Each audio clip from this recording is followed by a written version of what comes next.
صلی علی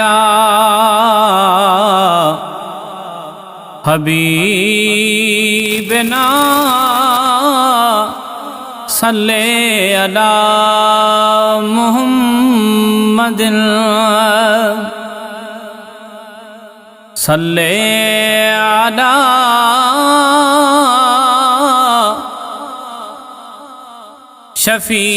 شفیعنا صلی علی محمد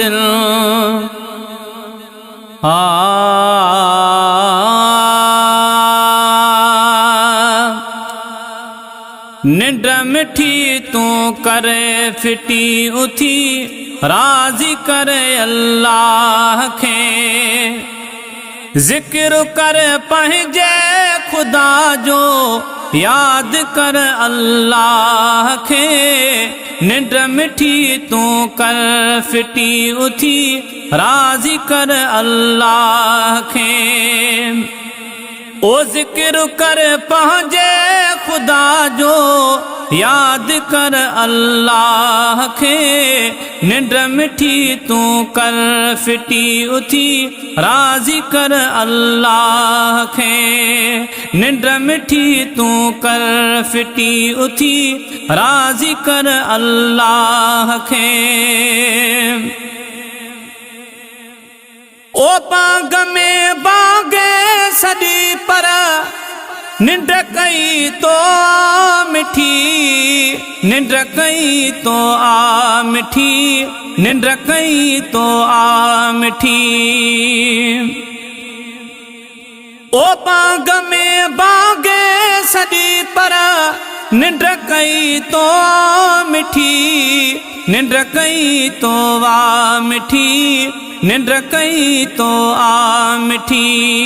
ننڈن بھاگی کر فٹی اتھی راضی کر اللہ کے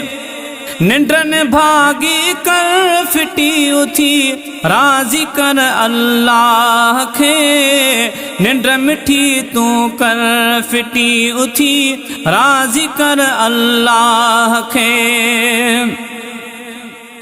او ذکر کر پہنجے خدا جو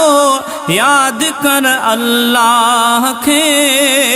ننڈ مٹھی تو کر فٹی اتھی راضی کر اللہ کے او صبح تھی دے پکھی جانور حیران سب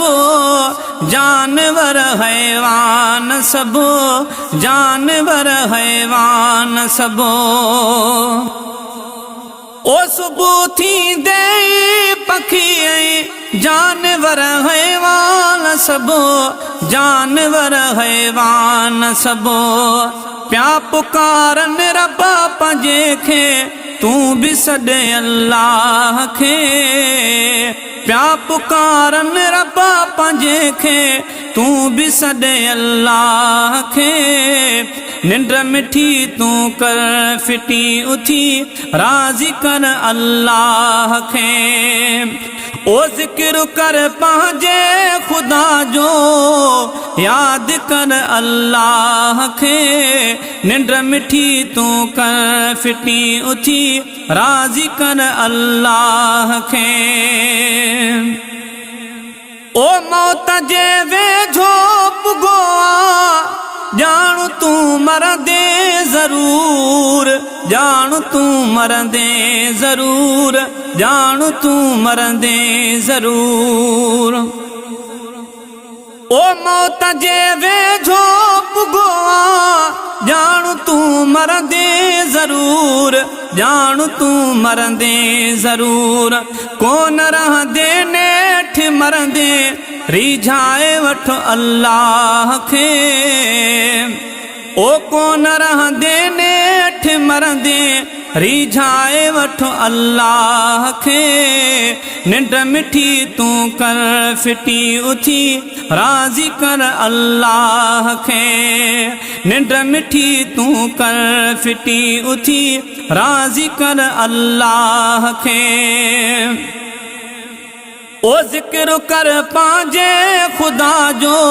یاد کر اللہ کے